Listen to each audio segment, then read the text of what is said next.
Para iniciarmos a nossa palestra de hoje, vamos fazer uma pequena prece e convido a todos para que possamos elevar o nosso pensamento a Deus, nosso Pai, a Jesus, nosso Mestre, nosso irmão, nosso modelo e guia da humanidade, para que eles nos abençoe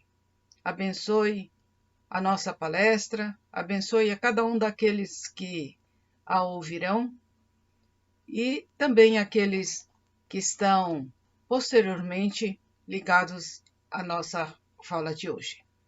O tema de hoje será o Livro dos Espíritos e uma nova fase da evolução humana. E vou basear essa minha fala num pensamento de Herculano Pires. É um texto de Herculano Pires. E ele começa dizendo o seguinte, que o Livro dos Espíritos, todos nós sabemos, né? Essa semana nós fizemos a homenagem, a comemoração dos 164 anos do lançamento do Livro dos Espíritos, que aconteceu no dia 18 de abril de 1857. Então, este ano de 2021, completamos 164 anos que o Espiritismo veio a lume, que o Espiritismo foi trazido a partir do lançamento deste livro, que é o livro básico da doutrina espírita. É o primeiro livro. E o Herculano, fazendo uma reflexão, ele diz que nesse dia raiou para o mundo a era espírita, né? Justamente no raiar desse novo dia, cumpria-se a promessa de Jesus sobre a vinda do Consolador prometido. Então, o Espiritismo é essa luz que vem trazer nos momentos atuais, porque 164 anos é tão perto ainda, mas veio trazer a luz nova, de novos entendimentos daquilo que durante muito tempo, desde a época de Jesus e também antes de Jesus, com Moisés, nós estamos estudando ao longo do tempo. Então a gente vai falar um pouquinho sobre isso, né? O Livro dos Espíritos, nós podemos dizer, então, conforme diz o nosso tema de hoje, que é o código de uma nova fase da evolução humana. É um código. Se é um código, você precisa estudar. Você precisa conhecer esse código para você entender a mensagem da doutrina espírita. Esse livro, o Livro dos Espíritos, não é um livro comum. Não é um livro como nós lemos um romance, mas é um livro que você precisa refletir, você precisa estudar, você precisa meditar sobre aquilo que você lê. E nós devemos ler e reler muitas vezes, né? Como o Chico fazia. Ele passou a vida inteira estudando o Livro dos Espíritos. Né? O nosso querido irmão Divaldo Pereira Franco também, o seu mentor espiritual, ou não sei se foi a sua mentora, Joana de Ângeles, falou para ele estudar o Livro dos Espíritos. Aí ele leu uma vez, ela disse que era para estudar, ler mais vezes, e depois que ele leu uma meia dúzia de vezes, então ela disse, agora você estude, né? Item por item. Ou seja, é um livro para ser lido, estudado e meditado. Então, a gente sabe que antes desse livro não existia o espiritismo. Existiam fenômenos mediúnicos e também, como o espiritismo, o Livro dos Espíritos é a síntese do conhecimento humano, então as verdades maiores estão esparramadas ao redor do mundo em diversas fases da humanidade. E a gente sabe que as verdades ninguém tem a verdade absoluta. Nós temos uma verdade relativa e essas verdades nós as vivenciamos no decorrer de muitas encarnações, porque nós já nascemos no Oriente, no Ocidente, já nascemos em tantas partes desse nosso planeta, né, desde a antiguidade até os nossos dias, então nós temos o conhecimento disso e esse conhecimento nós trazemos, né, na nossa mente espiritual. Enquanto espírito, nós detemos esses conhecimentos. E aí, hoje, nós temos o Livro dos Espíritos, que é essa síntese do conhecimento humano. Então, como eu dizia, antes disso não havia o Espiritismo, porque o termo Espiritismo foi um neologismo criado por Allan Kardec, que foi o codificador da doutrina espírita, para que nós, para uma doutrina nova, para conceitos novos. Então, ele deu um nome, e o nome foi Espiritismo, né? Então, o Espiritismo, o Espírita, são denominações para designar essa doutrina dos espíritos, que foi trazida pela Pleiade do Espírito de Verdade e que foi codificada por Allan Kardec. Então, vamos analisar um pouquinho dessa história, já que nós estamos falando sobre evolução humana, né? E falando sobre fases da evolução humana. Mas se nós estamos numa nova fase da evolução humana, vamos analisar aqui que há uma sequência histórica, né? Não vamos lá muito para o passado, mas vamos até o Moisés, que foi a primeira revelação, né? Nós consideramos Moisés como primeira revelação, Jesus como segunda e o Espiritismo como terceira revelação. Então, nessa sequência histórica, nós vamos lembrar que quando o mundo se preparava, estamos falando da época de Moisés, né, para sair, vamos dizer assim, do caos daquela civilização mais primitiva, então apareceu Moisés com a ideia, né, ele levou a ideia do Deus único, porque até então havia muitos deuses, e Moisés foi o condutor, então, de um povo para conduzir a um novo mundo da sua época, né? E das suas mãos é que surgiu aquilo que nós conhecemos como Bíblia, o Antigo Testamento.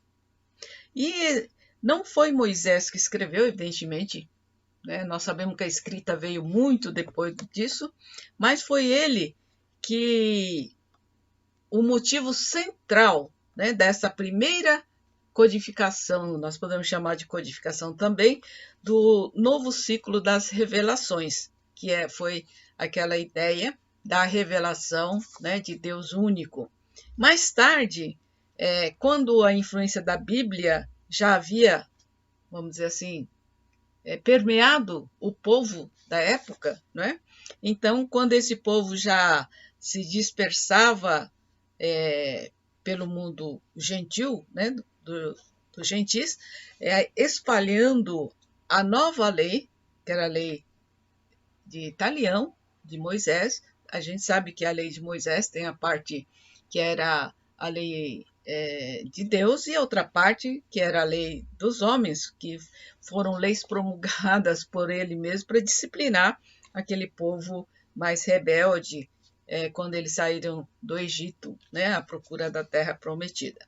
Então, aí nós vamos encontrar mais tarde, quando aparece Jesus trazendo a lei do amor, e aí, das suas palavras, dos seus ensinos, recolhidos pelos seus discípulos, aí surgiu o Evangelho.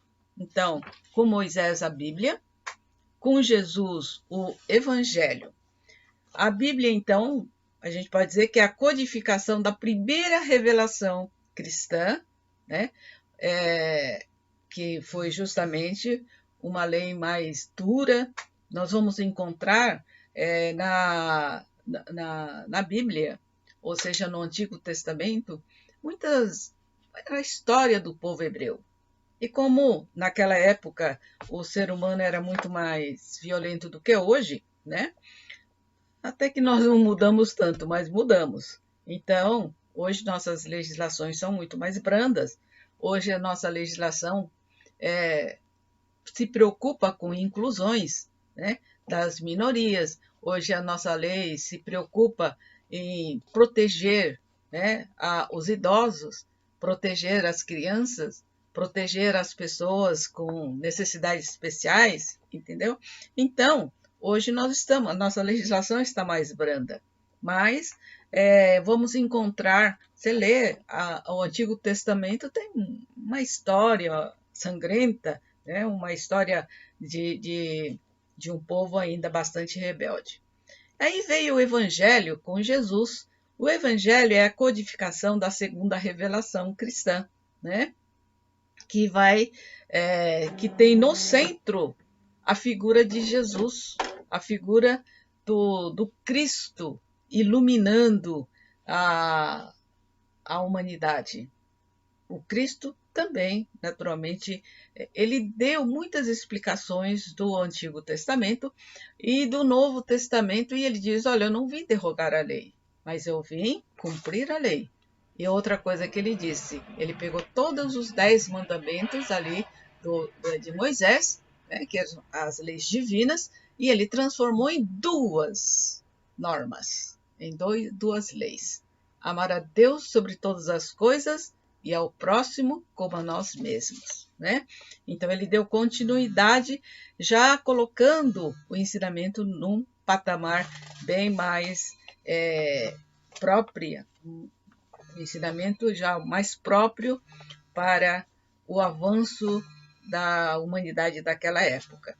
Aí nós vamos encontrar aqui o Evangelho, portanto, nós podemos repetir dizendo que é a codificação da segunda revelação. E assim como a Bíblia já anunciava o Evangelho, também no Evangelho nós vamos encontrar a predição de um novo código, que é o código de quem? Do Espírito de Verdade, né? Que comandou, e para nós, tem quem não aceite, mas eu aceito, que o Espírito de Verdade é o nome que Jesus utilizou, né, para estar aqui entre, participar, coordenar, estar à frente do advento do Espiritismo sobre a face da Terra. E aí, nós vamos encontrar aqui, né, esse novo código que surgiu pelas mãos de quem? Do nosso insigne codificador Allan Kardec, né? Então, Kardec, sobre a orientação do Espírito de Verdade, no momento exato, no momento aprazado, o Espiritismo veio a lume. E oficialmente nós consideramos o surgimento do Espiritismo a partir do dia 18 de abril de 1857, que é o lançamento do Livro dos Espíritos. E aí, no dia 18 de abril deste ano, né, embora nós estejamos na pandemia e nós não tivemos oportunidade de fazer uma comemoração presencial, mas as casas espíritas, as federativas, as instituições todas fizeram uma homenagem com cartazes, lembrando o nosso codificador e também lembrando o lançamento do Livro dos Espíritos. Mas vamos, nesse contexto histórico, vamos lembrar que Hegel, né, acho que o Hegel foi um grande filósofo, e em suas lições de estética, né, estética em busca do belo, naturalmente, mostra-nos aquelas criações que eram bem monstruosas, as criações ainda no campo da arte, mas de uma maneira com figuras gigantescas, com 2 cabeças, né? Também e muitos braços e pernas, etc., de diversas formas. Isso representava o quê? O avanço ainda também daquela fase inicial, que era a fase de Moisés ainda, porque tudo vai progredindo, evoluindo, não só em todos os campos, né, das atividades humanas, inclusive na estética, na arte, como diz o Hegel. Então, era essa época. E com Jesus, nós já vamos encontrar na fase de Jesus, já que é a fase do Evangelho, vamos já encontrar um equilíbrio, né, um possível equilíbrio, e o belo se torna mais suave, porque a interpretação do belo e a aceitação e a concepção do belo depende muito da evolução da humanidade, né? Então, o belo vai se tornando mais equilibrado, formas mais românticas, né? Até chegar aqui na arte moderna, por exemplo, e vai superando a questão mais material e vamos nos aproximando mais da parte espiritual. Então, fazendo um paralelo também nessa evolução, nessa fase, até chegarmos ao Espiritismo. Essa teoria, né, da Hegel, como eu acabei de falar, parece, diz o nosso Herculano, perfeitamente aplicável ao processo das revelações cristãs, porque tudo acompanha, né?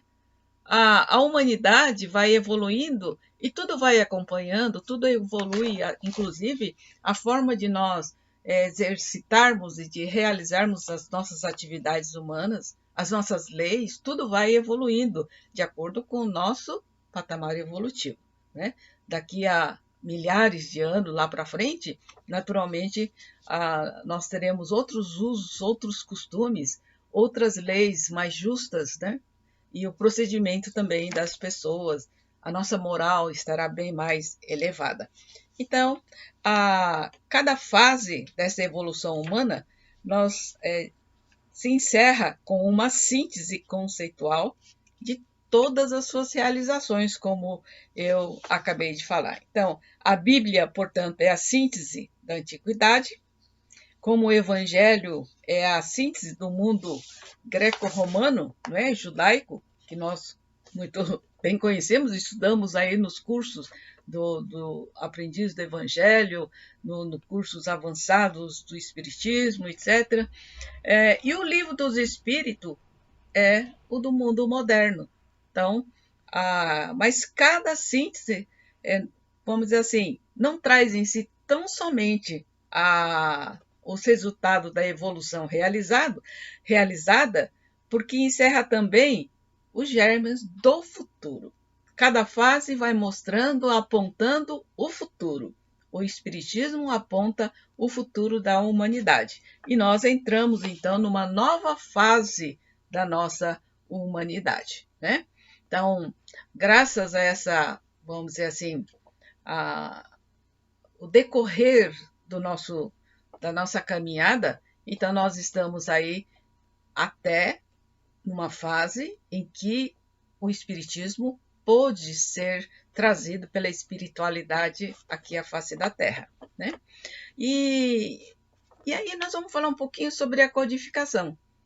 O livro dos Espíritos, portanto, como eu já disse, é a coluna mestra, é a base, é a filosofia espírita, e também todos os ensinamentos estão contidos no livro dos Espíritos. Então, não é apenas uma obra, vamos dizer assim, é a pedra fundamental, né? É o marco inicial, o marco primeiro da nova codificação. Nós falamos da codificação de Moisés, da codificação de Jesus, e agora nós estamos falando da nova da codificação, que é a doutrina espírita, é o espiritismo, né? Então, a doutrina espírita traz, né, todas as demais obras que nós conhecemos. Nós temos 5 obras da codificação. Então, o primeiro livro é o Livro dos Espíritos, depois o Livro dos Espíritos vem o Livro dos Médiuns, essa é a sequência, depois vem o Evangelho segundo o Espiritismo, em seguida vem o Céu e o Inferno, e, finalmente, a Gênese. Então, são os livros da codificação. Não que Kardec não tenha deixado outros livros, tem outros livros da codificação também, de Allan Kardec, mas não são considerados da codificação. Inclusive a Revista Espírita, em 12 volumes, né, em que Kardec servia como um laboratório experimental, a Sociedade Parisiense dos Espíritas, que era o seu laboratório experimental, e Kardec escrevia a revista espírita mensalmente durante 12 anos, trazendo as suas experiências, narrando aquilo que ele recebia de mensagens, analisando-as, enfim, era a revista espírita tem um manancial riquíssimo para nós entendermos, inclusive, a metodologia adotada por Kardec, né? Então, o livro dos médiuns, aliás, este ano de 2021, em janeiro, nós comemoramos o livro dos médiuns, 160 anos do livro dos médiuns.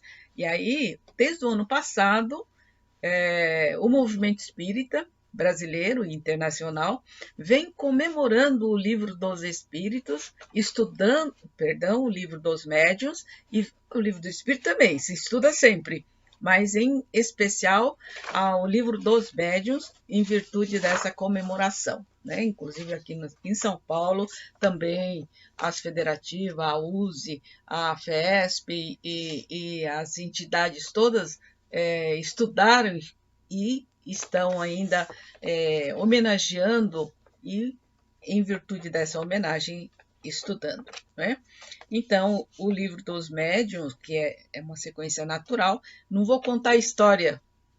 Todos os livros da codificação têm uma história e uma sequência, né, de por que Kardec trouxe nessa ordem.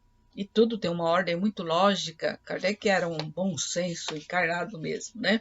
Então, nós sabemos disso. Mas não é o móvel da nossa palestra de hoje. O Evangelho segundo o Espiritismo veio em terceiro lugar, porque já era hora, né? E ali nós vamos estudar o desdobramento da parte moral que está lá no livro dos Espíritos. Então, o livro dos Espíritos tem 4 partes, ou grande 4 capítulos. No primeiro capítulo está desdobrado na Gênese, o segundo capítulo, ou segundo livro, está desdobrado no livro dos médiuns, o terceiro, que é justamente as leis morais, nós vamos encontrar no Evangelho segundo o Espiritismo, que é a parte moral, e o final, que é o quarto e último livro do Livro dos Espíritos, nós vamos encontrar esses capítulos desdobrados no livro Céu e Inferno, de Allan Kardec. Então, se você quiser conhecer bem o Espiritismo, você tem que conhecer, e preferentemente estude nessa ordem. Estude primeiro o Livro dos Espíritos, e aí você vai estudando os desdobramentos, né? Vai cotejando os livros que são os desdobramentos, são os detalhamentos do livro, que é o Livro dos Espíritos, ok? Bom, e para nós chegarmos aqui ao final da nossa palestra, eu quero encerrar dizendo o seguinte, que o desenvolvimento da ciência se processa, né? Quando eu estou falando de ciência, estou falando da ciência acadêmica agora, se processa exatamente na direção dos princípios espíritas. Eu não vi a ciência acadêmica material, porque a ciência acadêmica que nós conhecemos, o seu objeto é a matéria. A ciência espírita ou a ciência espiritual, o seu objeto, qual é? É o espírito.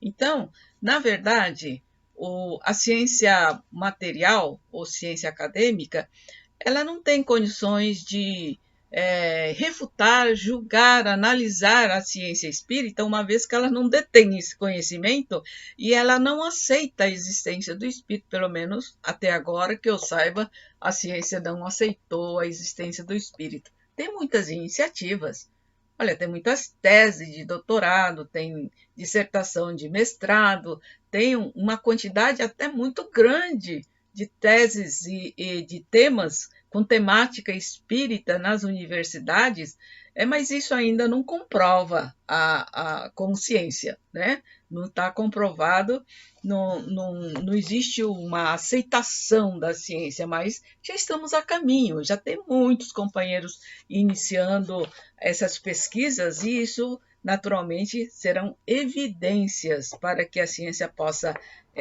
aceitar. Bom, por exemplo,